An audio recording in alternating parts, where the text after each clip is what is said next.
Hello everyone. तो इससे पहले वाले हम लोग लेक्चर में क्या पढ़ रहे थे, स्पेक्ट्रोस्कोपी देखा था भाई। फिजिकल स्पेक्ट्रोस्कोपी 3 पोर्शन में थे। किसमें था, रोटेशन पढ़ना है, वाइब्रेशन पढ़ना है और रमन पढ़ना है। ठीक है, ये 3 तरीके की स्पेक्ट्रोस्कोपी पढ़ना था। ठीक है, उसमें रोटेशनल स्पेक्ट्रा की सबसे पहले हम लोग बात कर रहे थे। तो उसके अंदर हम लोगों ने क्या देखा था, प्योर रोटेशन स्पेक्ट्रा देखा था, रिजिड रोटर डायटोमिक मॉलिक्यूल्स का। तो रिजिड रोटर का मतलब क्या होता है, हमारा जब मॉलिक्यूल्स रोटेट कर रहा होता है उस दौरान बॉन्ड लेंथ में कोई चेंज नहीं आता। तो बॉन्ड लेंथ क्या होती है, फिक्स होती है, उसी को क्या बोलते थे, रिजिड रोटर। फिर हम लोग डिफरेंट डिफरेंट ट्रांजिशन देख रहे थे। इसके अंदर हम लोगों ने क्या करा था, बहुत सारी स्टेट बनाई थी, ground state, first excited state, second state. तो उसके अंदर हम लोग ट्रांजिशन करा के देख रहे थे, ट्रांजिशन करा के देख रहे थे। तो उसके लिए हम लोग क्या थे, ट्रांजिशन जो यहाँ पर हो रहा था वो कैसा हो रहा था, प्योर रोटेशन स्पेक्ट्रा के अंदर स्टेप वाइज हो रहा था। स्टेप वाइज कहने का मतलब है या तो 1 यूनिट चेंज आएगा, 1 यूनिट क्या करेगा, एब्जॉर्ब करके ऊपर जाएगा, या फिर 1 यूनिट क्या करेगा, नीचे आएगा। अब कहीं पर सिलेक्शन होगा या फिर नहीं होगा, मतलब ट्रांजिशन होंगे या फिर नहीं होंगे, उसके लिए सिलेक्शन रूल की बात करी थी।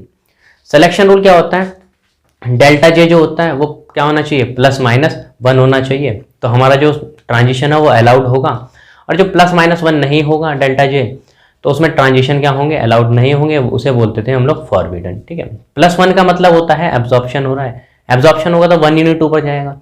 -1 का मतलब होता है कि 1 यूनिट क्या करेगा, वो नीचे आएगा क्योंकि एमिशन होगा। ठीक है, इतनी बात हम लोगों ने रोटेशनल में कर ली थी। फिर अब हम जो ये लेक्चर पढ़ रहे हैं इसमें आगे की तरफ मूव करेंगे प्योर रोटेशन, मतलब रोटेशनल स्पेक्ट्रा के अंदर। ठीक है, तो देखो हम लोग बात करते हैं सबसे पहले। देखो यहां पर हमारा क्या है, देखो एक ग्राउंड स्टेट है, ये एक स्टेट है, ग्राउंड स्टेट, जिसको क्या बोलते हैं लोग, कोई भी एक जे स्टेट है। इससे जस्ट ऊपर क्या है, एक एक्साइटेड स्टेट है, जिसको क्या बोलेंगे हम लोग, J+1 स्टेट।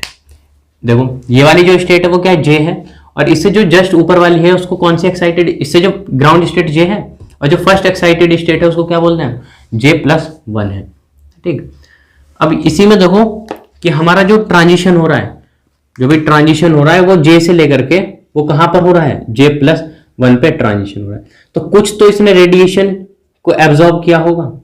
तो कितने वेव नंबर की लाइट को इसने एब्जॉर्ब किया है, जिससे हमारा जो ट्रांजिशन है वो J से कहां हुआ है, J+1, उसी को पढ़ना है यहां पे। ठीक है, तो देखो let us the transition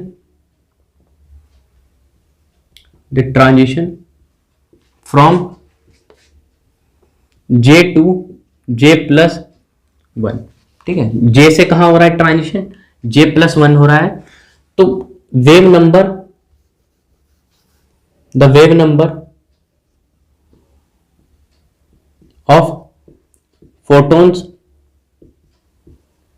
absorbed.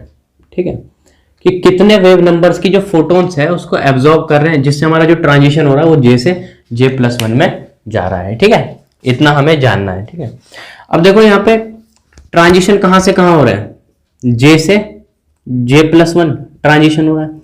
अब देखो इसको क्या बोलते हैं हम लोग, एप्सिलॉन J+1 बोलेंगे, और इसको क्या बोलेंगे, एप्सिलॉन J। तो जब भी हमारा ट्रांजिशन क्या हो रहा है, J से J+1, और ये पूछ रहा है कि हमारा ट्रांजिशन J से J+1 हो रहा है, तो हमें क्या निकालना है कि कितने वेव नंबर्स में फोटॉन्स उसने एब्जॉर्ब किया है। तो कैसे निकलेगा, फाइनल जो है माइनस इनिशियल। कहने का मतलब फर्स्ट एक्साइटेड स्टेट में से किसको माइनस करना पड़ेगा, ग्राउंड स्टेट को माइनस करना पड़ेगा, जब भी जाके हमें क्या मिलेगा, ये कितने वेव नंबर की फोटॉन्स को एब्जॉर्ब करके जो ट्रांजिशन हुआ है वो J से लेके J+1 पे हुआ है। ठीक है, तो यहां पे क्या होगा, epsilon J+1 minus epsilon J। अब देखो इससे पहले वाले लेक्चर में हम लोगों ने क्या करा था, एक एप्सिलॉन J की वैल्यू निकाली थी। या देखो एप्सिलॉन J की जो वैल्यू निकाली थी इससे पहले वाले लेक्चर में वो क्या थी, J+1 सेंटीमीटर इनवर्स, ये वाली वैल्यू निकाली थी। इससे पहले वाले लेक्चर में देखा था एप्सिलॉन J की वैल्यू निकाली थी, J+1 सेंटीमीटर इनवर्स। अब यहां पर देखो एप्सिलॉन J की वैल्यू हमें पता है क्या हो गई, J+1।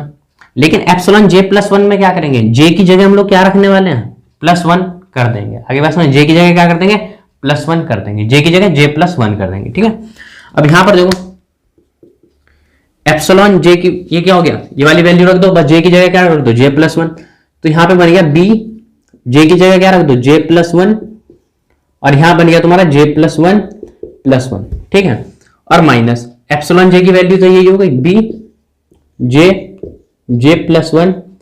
ठीक है, अब यहां से इसमें देखो, इस वाले टर्म को देखो, बी जे प्लस वन, और यहां से जो बी और जे प्लस वन जो है वो कॉमन ले लेंगे तो बाहर आ जाएगा बी जे प्लस वन। अब देखो अंदर कितना बच गया, जे प्लस वन प्लस वन, इसको क्या लिख देंगे, जे प्लस टू लिख दें, प्लस वन कितना हो गया, टू हो गया। फिर देखो माइनस ये कितना बच गया, जे बच गया। ठीक, अब देखो यहां पे नेक्स्ट बात कर रहे हैं आगे।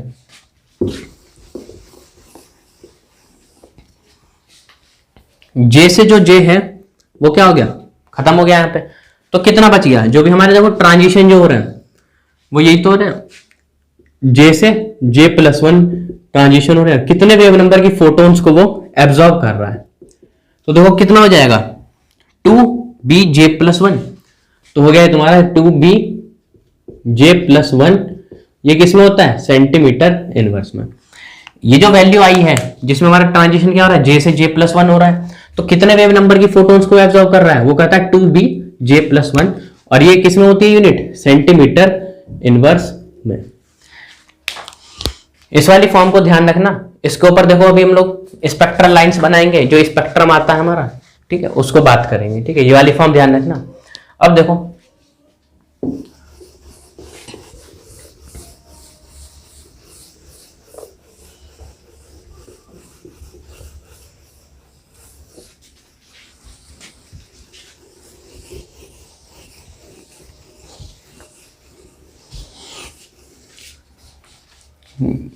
अभी एक फॉर्म बनाई थी हमने, क्या बनाया था वो फॉर्म, कि जो हमारा ट्रांजिशन हो रहा है वो कहां से कहां तक हो रहा है, जे प्लस वन तक हो रहा है, और कितने वेव नंबर की फोटोन्स को एब्जॉर्ब कर रहा है वो कितना होता है, two B J plus one centimetre inverse. यही निकाला था। अब एक बात बताओ, कोई भी ट्रांजिशन हो रहा है, फोर ट्रांजिशन, वो जो ट्रांजिशन हो रहा है वो जीरो से लेकर के वन तक हो रहा है। आगे बात समझे, जीरो से कहां हो रहा है, वन पे ट्रांजिशन हो रहा है। जीरो मतलब ग्राउंड स्टेट से क्या है, वन पे फर्स्ट एक्साइटेड स्टेट पे ट्रांजिशन हो रहा है।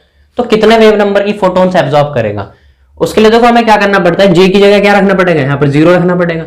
तो देखो कितने से कितना हो रहा है, जीरो से वन हो रहा है, तो कितने वेव नंबर की फोटोन एब्जॉर्ब करेगा, उसके लिए क्या करेंगे, टू बी, जे की जगह क्या रख दो, zero plus one centimetre inverse. देखो इसकी वैल्यू कितनी आती है, टू बी सेंटीमीटर इनवर्स।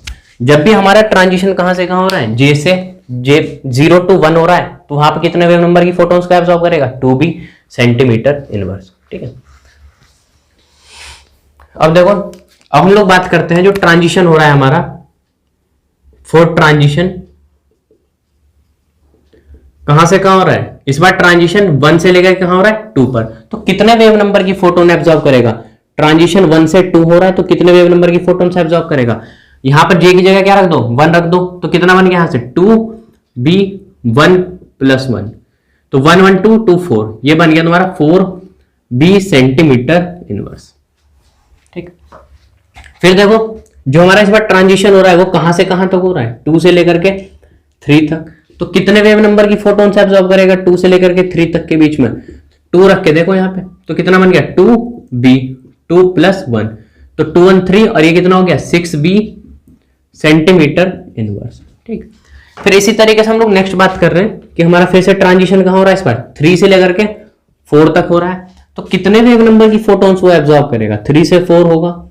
तो यहां से देखो जे की जगह क्या रख दो, थ्री रख दो, तो बन गया टू बी, ये बन गया थ्री प्लस वन, तो थ्री वन फोर टू जा कितना हो गया, ये एट बी सेंटीमीटर इनवर्स। ठीक, इसी तरीके से देखो फिर से ट्रांजिशन कहां हो रहा है, इस बार फोर से लेकर के फाइव तक हो रहा है, फोर से लेकर ट्रांजिशन कहां हो रहा है, फाइव पे हो रहा है। तो कितने वेव नंबर की फोटोन्स को एब्जॉर्ब करेगा, फोर से लेकर फाइव होगा, तो देखो इस बार क्या रख दो, जे की जगह फोर रख दो, ये तो कितना बन गया, two B four plus one, तो फोर वन फाइव, कितना बन गया ये, टेन बी सेंटीमीटर इनवर्स।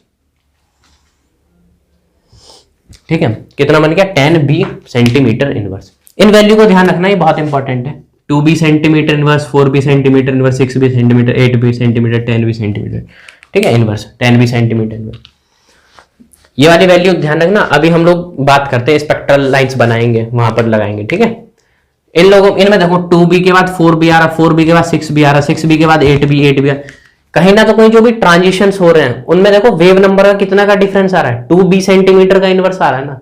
एक बार यूनिवर्सिटी में के एग्जाम में पूछ लिया ना कि जो तुम्हारा जो स्पेक्ट्रल लाइंस के अंदर कितने वेव नंबर का डिफरेंस होता है, तो होता है वेव नंबर का 2b सेंटीमीटर में। देखो 0 से 1 हो रहा है 2b, फिर 1 से 2 ट्रांजिशन हो रहा है 4b, फिर 2 से 3 हो रहा है तो कितना आ रहा है 6b सेंटीमीटर इनवर्स, 3 से 4 हो रहा है तो कितना हो रहा है 8b सेंटीमीटर इनवर्स, 4 से 5 हो रहा है तो क्या आ रहा है 10b सेंटीमीटर। कहीं ना तो कहीं जो ट्रांजिशन जितने भी हुए उनको वेव नंबर में कितना डिफरेंस आया 2b से 4, 4 से फिर 6, 6 से 8, तो 2b सेंटीमीटर इनवर्स का क्या आ रहा है एनर्जी डिफरेंस आ रहा है वेव नंबर। ठीक है,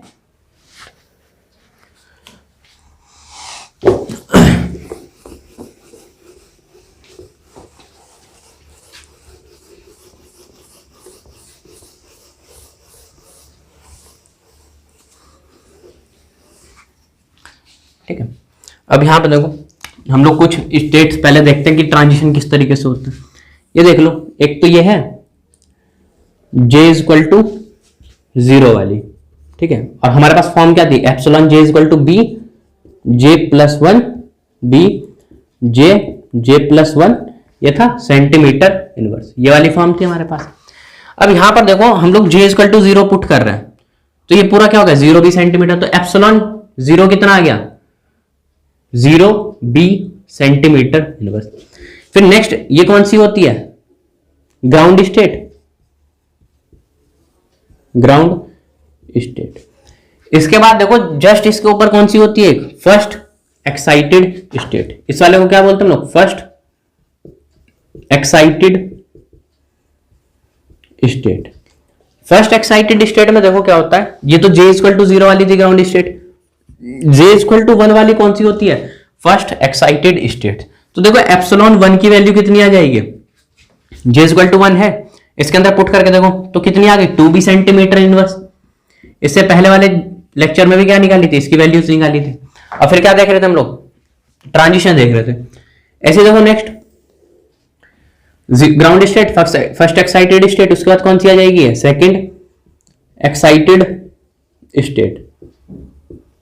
ये कौन सी हो गई J इक्वल टू 3 वाली हो गई, ठीक है। J इक्वल टू 3 देखो यहां पे रख रहे हैं तो कितना बन गया 3 और 4, 3 का कितना आ गया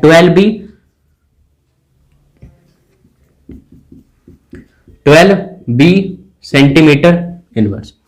इसके जस्ट देखो ऊपर कौन सी होगी J इक्वल टू 4 वाली होगी, ये यहां कहीं होगी, ठीक है। J इक्वल टू 4, जब मैं J इक्वल टू 4 देख रहा हूं तो देखो यहां पे 4 रख के देखो 4 1 5, 5 और 4 जा 20, तो ये कितना बन गया एप्सिलॉन 0 1, सॉरी यहां पर कितना आ रहा है J इक्वल टू 2 आ रहा है, ये गलती से लिख दिया था, ठीक है। 2 आएगा तो 2 और 1 3 और 2 जा कितने होंगे 6b सेंटीमीटर, ये होगा तुम्हारा 6b सेंटीमीटर इनवर्स, ठीक है। फिर देखो 2 के बाद कौन सा आएगा J इक्वल टू 3 आएगा, तो इसको कौन सा बोलते हैं हम लोग थर्ड एक्साइटेड स्टेट, ठीक है। J इक्वल टू 3 यहां रख के देखो 3 1 4 3 कितना आ गया एप्सिलॉन 3 में आ गया तुम्हारा 12b सेंटीमीटर इनवर्स, ठीक है। क्योंकि J की वैल्यू यहां पे क्या रख दी 3 रख दी 3 1 4 और 3 यहां रख देंगे तो कितना आ जाएगा 12b सेंटीमीटर इनवर्स, ठीक है। अब देखो जैसे जैसे हमारे इनके बीच में अभी 0 2b का डिफरेंस था तो इनके बीच में एनर्जी गैप कम था, डिफरेंस कम था, फिर 2b और 6 में क्या हो गया थोड़ा डिफरेंस बढ़ गया ना, तो इसके बीच में क्या हो गया गैप बढ़ गया।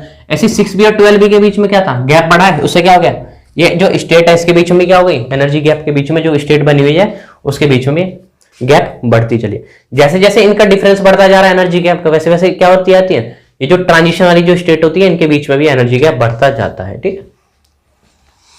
अब देखो जो हमारा ट्रांजिशन होता है वो इस तरीके से तो होता है कि यहां से यहां हो जाता है, यहां से यहां, ग्राउंड से फर्स्ट एक्साइटेड स्टेट में हुआ है, फिर फर्स्ट एक्साइटेड स्टेट से सेकंड में हुआ है, ऐसे सेकंड से थर्ड में होता है, ठीक है। ये सब जो हम लोगों ने ट्रांजिशन किया है अभी वो सब कैसे होते हैं अलाउड ट्रांजिशन, क्योंकि यहां पर जो ट्रांजिशन हो रहे हैं वो कैसे हो रहे हैं एक स्टेप वाइज हो रहे हैं। जो ट्रांजिशन हो रहा है कैसे हो रहा है स्टेप वाइज ट्रांजिशन हो रहे हैं सब के सब, तो कैसे हैं अलाउड है ट्रांजिशन। अब देखो ये जो ट्रांजिशन वगैरह बने हैं ना कि मतलब 1 से 2 गया, 2 से 3, 3 से 4 चला गया, ठीक है। उसी के बेसिस पर ना हम लोग स्पेक्ट्रल लाइंस बनाएंगे, कुछ स्पेक्ट्रम आएगा, उस स्पेक्ट्रम को देखेंगे कि कैसा आता है, ठीक है।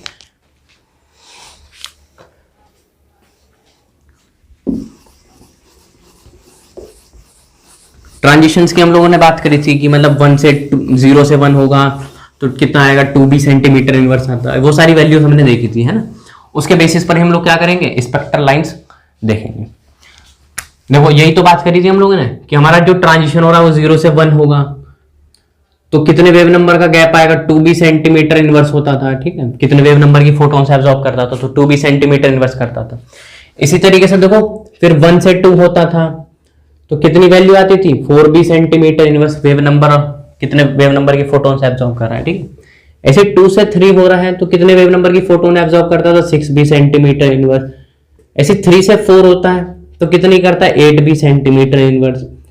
फिर 4 से लेकर के 5th ट्रांजिशन होता है 4 से 5 की तरफ, तो कितना होता है, 10b सेंटीमीटर इनवर्स, ठीक है।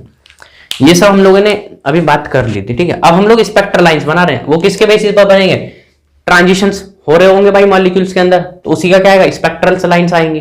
तो वो स्पेक्ट्रल लाइंस देखो किस तरीके से आती हैं।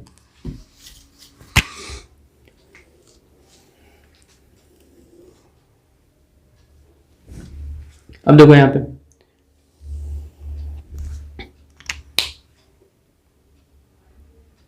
यहां पर देखो हम लोग क्या देखेंगे, स्पेक्ट्रल लाइंस।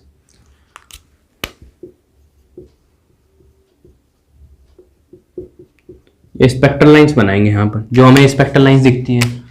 अब देखो एक तो ये हो गया स्पेक्ट्रल लाइंस, ये हो गया, ये हो गया,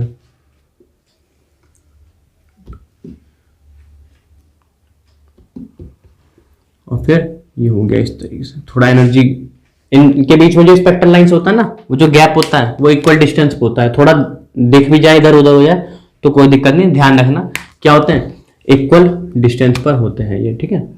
इसको आगे बढ़ा दो यहां। अब देखो ट्रांजिशन जो है 0 से 1 होता है तो कितना होता है, 2b सेंटीमीटर इनवर्स, ठीक है। फिर कौन सा हो गया, 4b सेंटीमीटर इनवर्स, फिर 6b सेंटीमीटर इनवर्स, फिर होता है 8b सेंटीमीटर इनवर्स, फिर कितना होता है 10b सेंटीमीटर इनवर्स, ठीक है। तो 2b 4b 6b ये सब क्या है, स्पेक्ट्रल लाइंस। जो स्पेक्ट्रल जो लाइंस हैं वो देखा है हमने, कितना 2b सेंटीमीटर। अब एक बात देखो, यहां से यहां देखो, 2b से कहां जा रहा है, 4b पे जा रहा है। ऐसे 4b से कहां पे जा रहा है, 6b सेंटीमीटर इनवर्स पे जा रहा है। 6b से कहां जा रहा है, 8b पे जा रहा है। 8b से फिर कहां पे जा रहा है, 10b पे जा रहा है सेंटीमीटर। देखो जो हमारा वेव नंबर का जो डिफरेंस आ रहा है सबके सब, देखो एक तो ये जो स्पेक्ट्रल लाइंस है ना, नोट करके लिख लेना, जो भी स्पेक्ट्रल लाइंस आ रहे हैं, spectral lines in pure rotational spectra of rigid rotor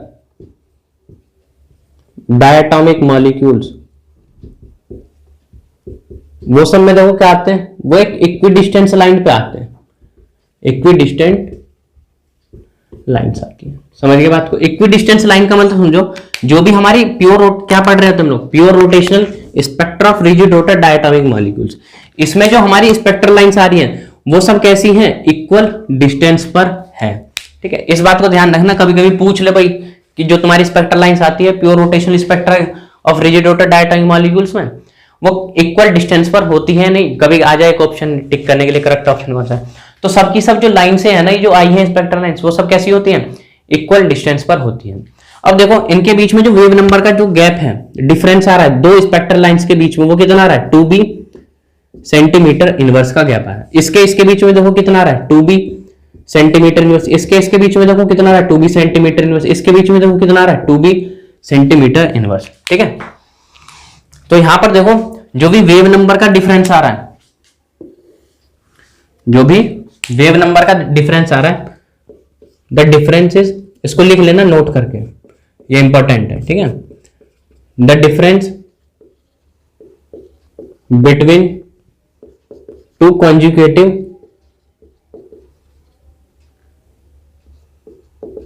spectral lines, वो कितना आ रहा है, 2b सेंटीमीटर इनवर्स, ठीक है। जो भी वेव नंबर का जो डिफरेंस आ रहा है दो कॉन्जुगेटिव स्पेक्ट्रल लाइंस के बीच, वो कितना आ रहा है, 2b सेंटीमीटर इनवर्स, ठीक है। एक बार यूनिवर्सिटी का एग्जाम हुआ था, उसमें पूछ लिया था, या फिर कंपटीशन वगैरह में पूछ लेंगे भाई कि प्योर रोटेशनल स्पेक्ट्रा का जो भी स्पेक्ट्रा लाइंस आती हैं उनके बीच में क्या होता है, सबसे पहले तो इक्वल डिस्टेंस पर होते हैं, और जो वेव नंबर में जो डिफरेंस आता है वो कितना कितना आता है, 2b centimetre inverse, 2b centimetre inverse, 2b centimetre inverse, 2b centimetre inverse. समझ गए बात को? तो ये इंपॉर्टेंट था, ठीक है। उसके बाद अब देखो जो हमें नेक्स्ट बात करना है वो बात करेंगे हम लोग कि हमारे मॉलिक्यूल दे दिया भाई, एग्जाम में मॉलिक्यूल दे देगा, पूछ लेगा भाई ये मॉलिक्यूल जो होगा वो रोटेशनल स्पेक्ट्रा शो करेगा या फिर नहीं करेगा, तो उसका कैसे पता करें। अब एग्जाम में दे देगा भाई, क्वेश्चन तो करना है, ठीक है। तो अब हम उसे ही पढ़ेंगे कि मॉलिक्यूल्स देगा तो पूछ लेगा कि हमारा कोई भी मॉलिक्यूल्स है वो रोटेशनल स्पेक्ट्रा शो करेगा या फिर नहीं करेगा। अब देखो रोटेशनल स्पेक्ट्रोस्कोपी पढ़ रहे हैं हम लोग, कौन सी वेव यूज करते हैं, स्टार्टिंग में फर्स्ट लेक्चर में बताया था कि हम लोग क्या करते हैं, माइक्रोवेव डालते हैं, जब जाके हमारा मॉलिक्यूल क्या करता है, रोटेट करता है। तो मॉलिक्यूल रोटेट कर रहा होगा तो क्या बोलेंगे, माइक्रोवेव एक्टिव है। मॉलिक्यूल रोटेट नहीं करेगा तो क्या बोलेंगे, माइक्रोवेव इनएक्टिव है। माइक्रोवेव एक्टिव है तो रोटेशनल स्पेक्ट्रा शो करेगा, माइक्रोवेव इनएक्टिव है तो रोटेशनल स्पेक्ट्रा शो नहीं करेगा, ठीक है।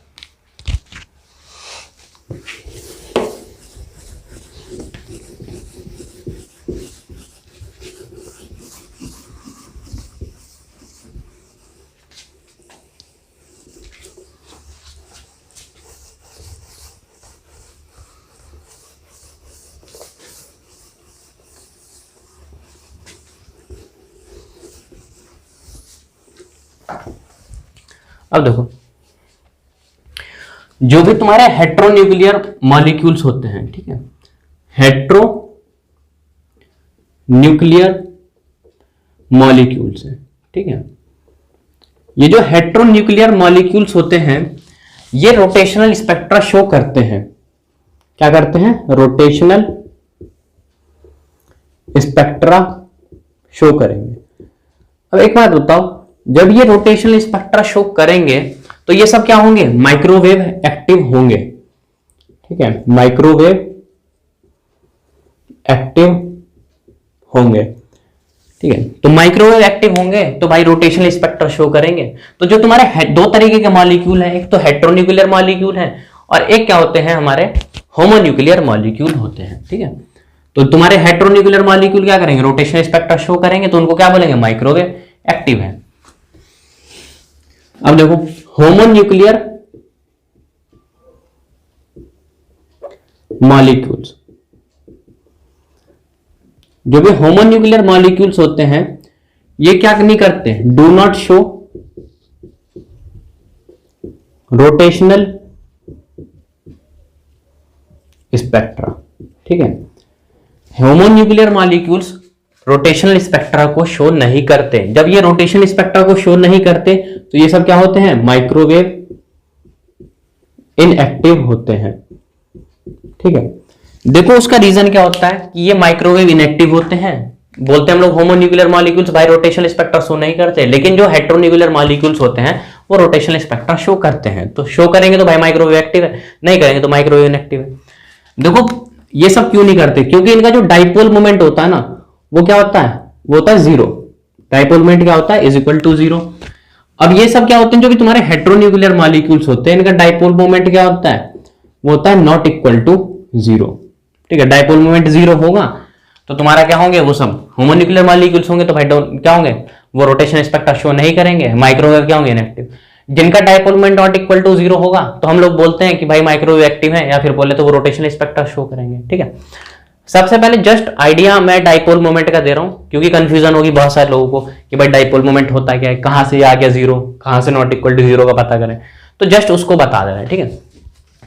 अब देखो बस इतना भी ध्यान रखना, अभी पहले डाइपोल मोमेंट की चर्चा कर लें, उसके बाद मूव करेंगे आगे, ठीक है।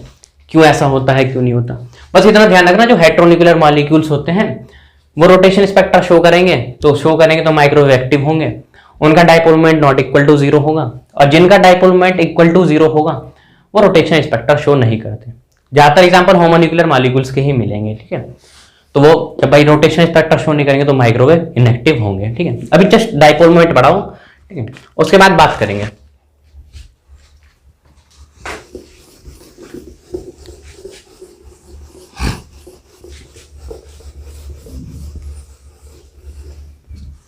देखो डाइपोल मोमेंट की चर्चा कर रहे हैं ना, डाइपोल मोमेंट इसको न्यू वेक्टर से शो करते हैं, किसको, डाइपोल मोमेंट को। देखो डाइपोल मोमेंट एक ऐसी क्वांटिटी है, दो तरीके की क्वांटिटी होती है, फिजिक्स में तुम लोगों ने पढ़ा होगा। एक तो होती है स्केलर क्वांटिटी और एक होती है वेक्टर क्वांटिटी। स्केलर क्वांटिटी वो होती है जिनके पास क्या होते हैं, डायरेक्शन नहीं होते, सिर्फ मैग्नीट्यूड होता है। वेक्टर क्वांटिटी वो क्वांटिटी होती है जिनके पास क्या होता है, डायरेक्शन भी होता है और क्या होता है, मैग्नीट्यूड भी होता है। देखो दो हैं, एक पे चार्ज है Q माइनस और एक पे चार्ज क्या है, पॉइंट पे Q प्लस। इनके बीच में जो डिस्टेंस है वो कितना है, D है। मान लो चलो एक HF टाइप का ही मॉलिक्यूल ले रहे हैं, फ्लोरीन, इसकी इलेक्ट्रोनेगेटिविटी ज्यादा है तो पार्शियल नेगेटिव, इस पे क्या है, पार्शियल पॉजिटिव। दोनों के बीच में जो डिस्टेंस है वो कितना है, D है। तो देखो डाइपोल मोमेंट क्या होता है, वेक्टर डायरेक्शन होता है, क्वांटिटी होती है, वेक्टर क्वांटिटी होती है, सॉरी डायरेक्शन नहीं होता। उसका फार्मूला था Q इंटू डी। कहने का मतलब है Q मतलब दो एटम के बीच में कितना है, जो भी चार्ज डिफरेंस है, चार्जेस हैं, वो Q हो गया, और D क्या हो गया, जो भी डिस्टेंस है दो एटम के बीच में उसको D बोलते हैं। Q क्या है यहां पर, चार्ज, और D क्या है, डिस्टेंस। ठीक है, अब देखो तो डाइपोल मोमेंट कैसे निकलेगा कि भाई चार्ज में मल्टीप्लाई कर दो डिस्टेंस से, तो हमारे क्या निकल जाए, डाइपोल मोमेंट। हमें ये कुछ नहीं करना है यहां पर, ठीक है, ये सब कुछ नहीं कर रहा। हमें जो जरूरी है यहां पर ना, वो जरूरी है एप्लीकेशन, डाइपोल मोमेंट की application, application of dipole moment. Dipole moment की एप्लीकेशन होती है ना, सबसे पहली जो एप्लीकेशन है वो नेचर को बताता है, नेचर ऑफ मॉलिक्यूल, कि मॉलिक्यूल का जो नेचर है वो कैसा है। जो मॉलिक्यूल के जो नेचर होते हैं वो दो तरीके के होते हैं, एक तो होते हैं पोलर और एक होते हैं नॉन पोलर। ठीक है, अब देखो जो भी नॉन पोलर होते हैं उनका डाइपोल मोमेंट जो होता है वो होता है जीरो। नॉन पोलर वाले का डाइपोल मोमेंट क्या होता है, जीरो। और जो भी पोलर होते हैं उनका डाइपोल मोमेंट कितना होता है, नॉट इक्वल टू जीरो। तो ध्यान रखना भाई, डाइपोल मोमेंट क्या होगा, जीरो होगा तो नॉन पोलर होगा, और जो हमारा dipole moment not equal to zero होगा तो पोलर होगा। अभी निकालना सिखा रहे हैं कि भाई पोलर कैसे पता चलेगा, नॉन पोलर कैसे पता चलेगा, कैसे डाइपोल मोमेंट जीरो आएगा या नॉट इक्वल टू। अब देखो CO2 का एग्जांपल ले लो सबसे पहले। ठीक है, CO2 का एग्जांपल लेके देख रहे हैं, कार्बन है, इसकी स्ट्रक्चर बनाओ इस तरीके से, CO2 की स्ट्रक्चर बन गई।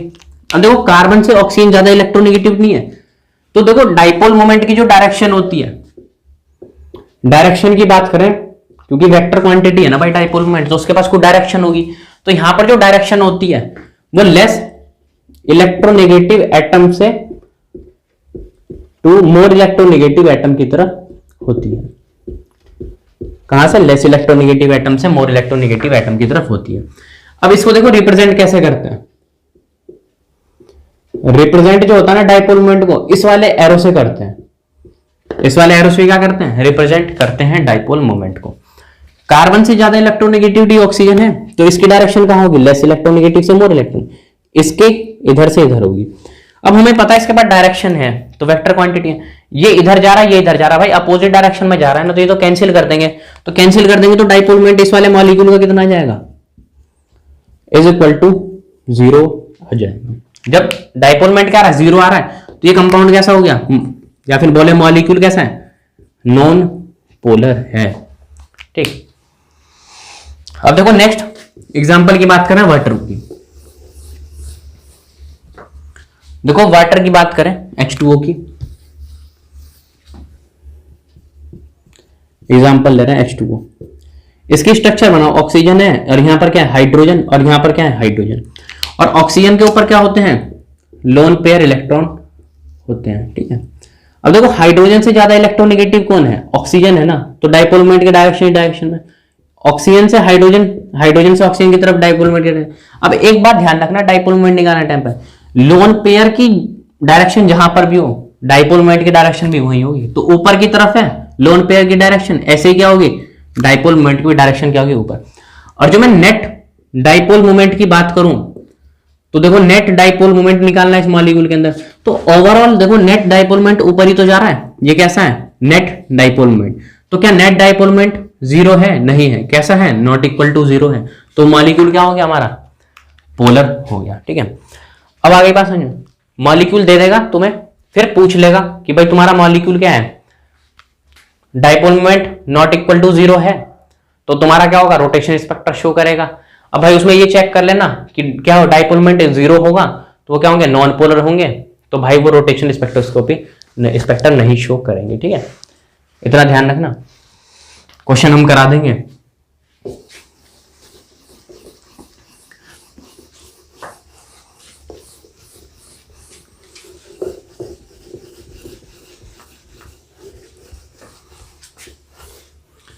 अब यहां पे देखो एग्जांपल कुछ ले लेते हैं। सबसे पहले एग्जांपल देखो, फर्स्ट एग्जांपल ये ले लिया मैंने कि जो CO2 है ये रोटेशनल स्पेक्ट्रा शो करेगा या नहीं करेगा। तो देखो डाइपोल मोमेंट जो होगा वो नॉट इक्वल टू 0 होगा, तो रोटेशनल स्पेक्ट्रा शो करेगा। डाइपोल मोमेंट क्या होगा, 0 होगा, तो वो क्या करेंगे, रोटेशनल स्पेक्ट्रा शो नहीं करेंगे। ठीक है, अभी इसका रीजन बता रहे हैं ऐसा क्यों होता है।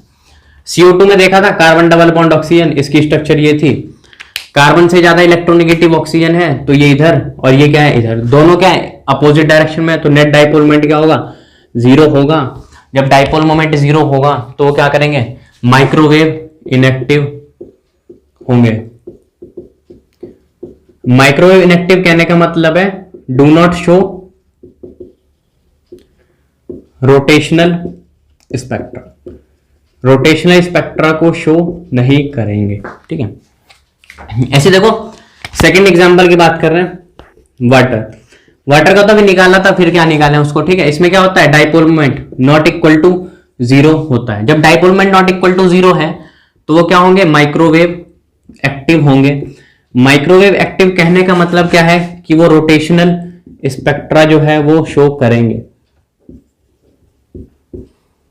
स्पेक्ट्रा को क्या करेंगे, शो करेंगे। ठीक है, HCl का एग्जांपल ले लो चाहे।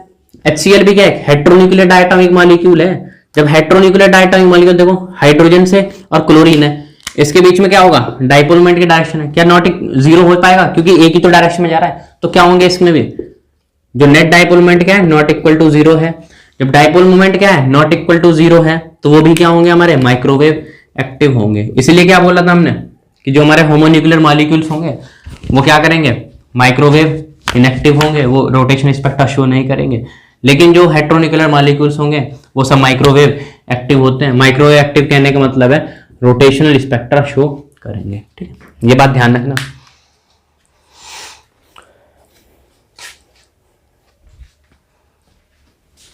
अब देखो जो हम लोग बात करेंगे वो करते हैं, ध्यान रखना, ये काफी इंपॉर्टेंट क्वेश्चन था, इससे क्वेश्चन पूछे हुए हर कंपटीशन में पूछा हुआ है कि भाई रोटेशन स्पेक्ट्रा शो करेगा नहीं करेगा, या फिर पूछ लेते हैं माइक्रोवेव। यूनिवर्सिटी का एग्जाम हो, कोई कंपटीशन बैठा हो, IIT जैम का हो, DU का हो, सब में पूछा हुआ है question.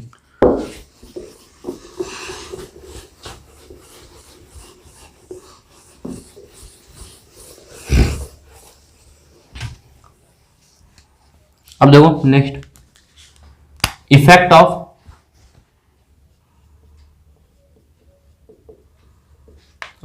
Isotopic substitution of diatomic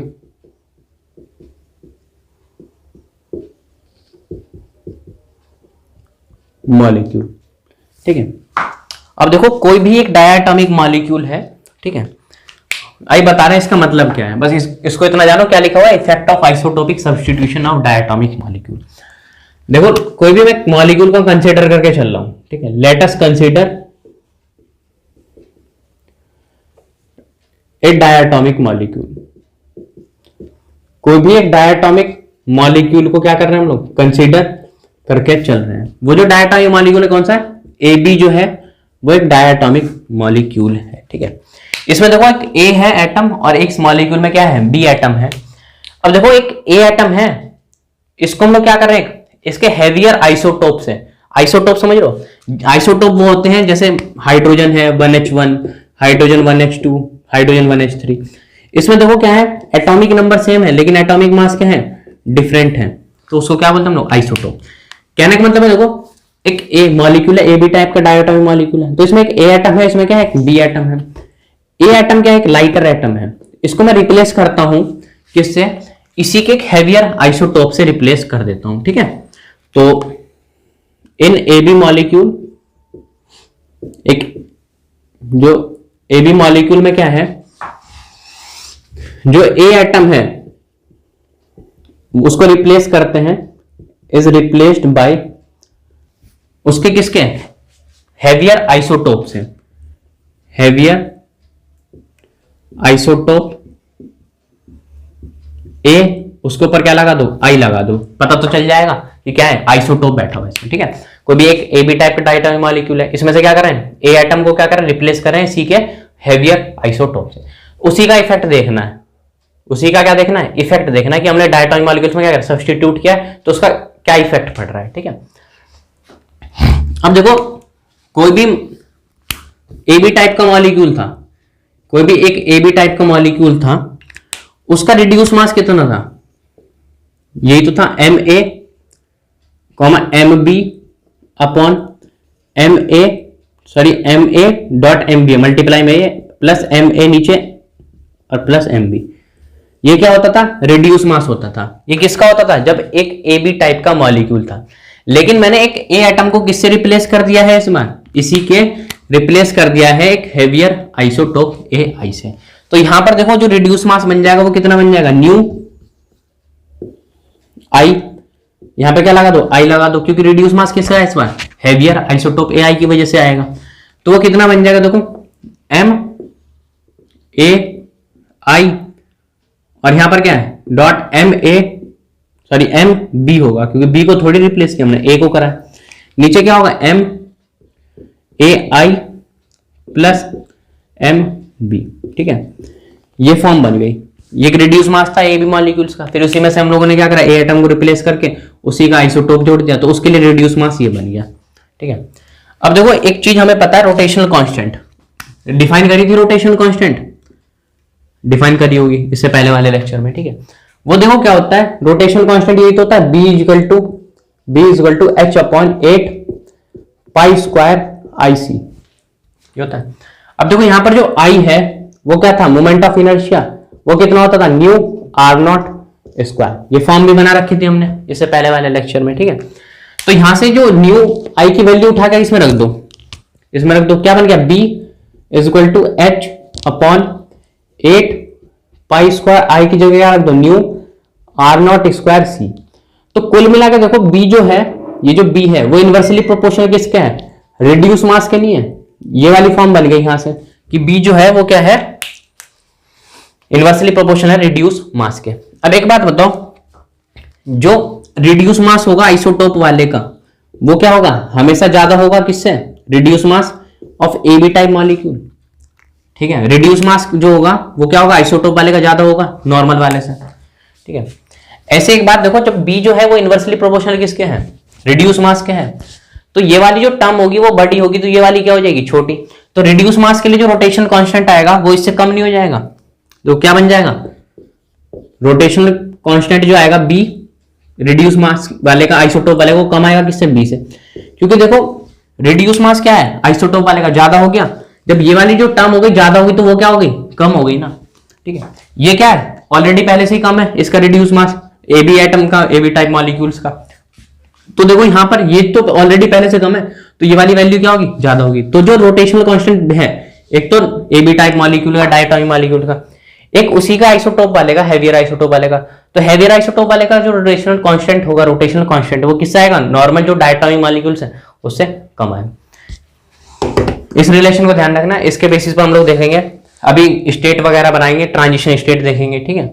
उनमें देखेंगे क्या डिफरेंस, बेसिकली डिफरेंस क्या आ रहा है यहाँ पे, कि हम लोग यहां से यहां चेंज कर रहे हैं। कहने का मतलब एक एबी टाइप का मॉलिक्यूल था, उसमें से एक एटम को रिप्लेस किया, उसकी जगह क्या लगा दिया, उसका आइसोटोप लगा दिया, तो उससे कैसा इफेक्ट आ रहा है उसको देखेंगे। ये ध्यान रखना बस, उसका क्या हो जाएगा, रोटेशनल कांस्टेंट डिक्रीज होएगा पहले वाले रोटेशनल कांस्टेंट, किसका, आइसोटोप वाले का।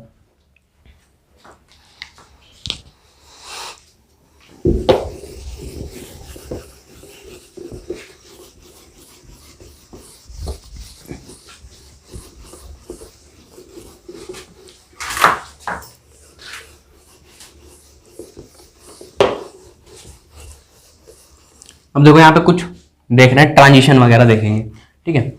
सबसे पहले जो यहाँ पे बनाते थे वो किसका बनाते थे, J इक्वल टू 0 वाले का। फिर यहां पे देखो क्या बनाते थे, J इक्वल टू 1 वाले का। और फिर यहां पर जैसे जैसे हमारा एनर्जी गैप बढ़ता जा रहा था, ऐसे ऐसे इनके बीच में बेसिकली क्या होता है, डिफरेंस बढ़ते जा रहे थे।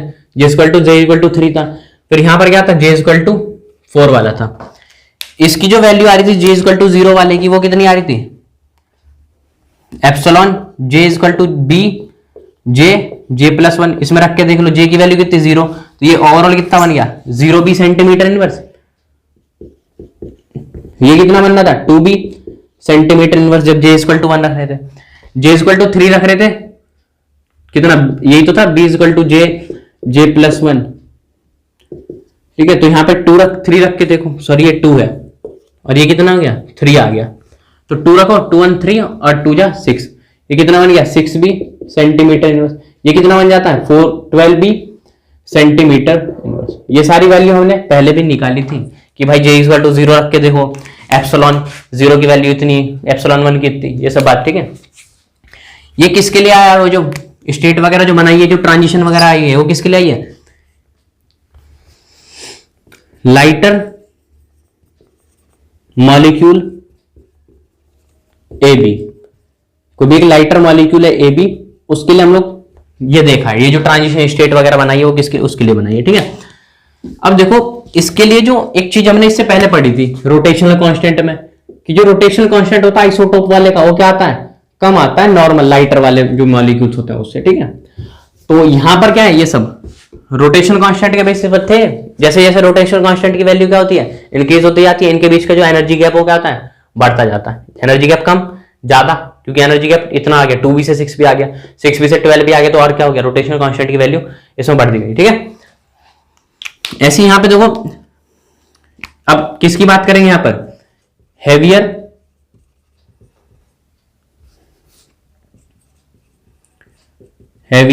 मॉलिक्यूल की। हैवियर मॉलिक्यूल कौन सा बन गया, AIB बन गया, ठीक है। अब देखो यहां पर J इक्वल टू 0 है, इसमें भी क्या है, J इक्वल टू 0 वाली स्टेट ये है। फिर देखो रोटेशनल कांस्टेंट क्या होता है, रिड्यूस मास का, वो कम होता है ना रोटेशनल कांस्टेंट नॉर्मल वाले से, लाइटर वाले से। आइसोटोप वाले तो भाई हैवियर हो गया। तो यहां पर देखो थोड़ा सा क्या आता है, ये डिक्रीमेंट आ जाता है, यहां पे थोड़ा सा क्या आता है, यहां पे ये रोटेशनल कांस्टेंट की वैल्यू में स्टेट में क्या आता है, डिक्रीमेंट आता है। तो ये वाली कौन सी बनेगी तुम्हारी, J इक्वल टू 1 वाली। फिर देखो जैसे जैसे एनर्जी गैप बढ़ता जाता है, वैसे वैसे इनके बीच में जो रोटेशनल कांस्टेंट है वो तो कम हो गया ना इसका, तो ये कहां आ गया, J इक्वल टू 2 वाले के लिए। फिर देखो यहां पर ये कौन सी वाली स्टेट बन जाएगी, यहां पर J इक्वल टू 3 वाले के लिए। देखो यहां से यहां ट्रांजिशन होते हैं, यहां से यहां ट्रांजिशन होते हैं, यहां से यहां ट्रांजिशन, ऐसे इसमें क्या होता है, यहां से यहां पर होंगे और यहां से यहां पर होंगे। अब एक बार नोटिस करने वाली बात देखो, इसके अंदर ये इतना बड़ा भाई बना दिया डायग्राम डोग्राम सा, ठीक है। इसमें देखो क्या हो रहा है, जब लाइटर मॉलिक्यूल्स AB है, इससे जब मैं किधर की तरफ जा रहा हूं, हैवियर मॉलिक्यूल AIB के बीच में, तो मेरा यहां पे क्या हो रहा है, रोटेशनल कांस्टेंट डिक्रीज हो रहा है। लेकिन जब मैं हैवियर मॉलिक्यूल AIB से इधर की तरफ चल रहा हूं, लाइटर मॉलिक्यूल AB की तरफ, तो रोटेशनल कांस्टेंट क्या हो रहा है, बढ़ता जा रहा है। हो गई बात ये कि हमारा जो आइसोटोप वाले का रोटेशनल कांस्टेंट है वो कम आ रहा है, किससे, रोटेशनल कांस्टेंट ऑफ जो लाइटर मॉलिक्यूल है उसका। ये भी देखा, इसके बीच में एनर्जी गैप इतना इतना इतना। लेकिन जब मैं लाइटर मॉलिक्यूल से हैवियर मॉलिक्यूल की तरफ जा रहा हूं, एनर्जी गैप इतना, फिर थोड़ा सा और आ गया इतना, कुल मिला के इससे तो भाई कम है ना इसमें एनर्जी गैप, क्योंकि हम लोग लाइटर मॉलिक्यूल से हैवियर मॉलिक्यूल बना रहे हैं। इसके एटम को हटा के इसकी जगह क्या लगा रहे हैं, इसका हैवियर आइसोटोप लगा रहे हैं, जिससे हमें क्या मिल रहा है, रोटेशनल कांस्टेंट की वैल्यू में डिक्रीमेंट मिल रहा है। लेकिन मैं फिर इधर से इधर चल रहा हूं, तो एनर्जी गैप देखो, रोटेशनल कांस्टेंट की वैल्यू क्या होती जा रही है, बढ़ती जा रही है, ठीक है। तो यही होता है तुम्हारा, जब हम आइसोटोप लगा देते हैं कोई इसका हैवियर है, तो उससे क्या होता है, रोटेशनल कांस्टेंट की वैल्यू डिक्रीज। तो भाई कभी क्वेश्चन पूछ ले तो ध्यान रखना, कोई एक क्वेश्चन दे रखा था जैम में कि भाई हाइड्रोजन है, उसी का हैवियर है, हाइड्रोजन का मॉलिक्यूल था, HCl टाइप का मान लो मॉलिक्यूल है, उसमें से हाइड्रोजन को रिप्लेस करके क्या लगा दिया, उसी का हैवियर आइसोटोप लगा दिया, ड्यूट्रियम।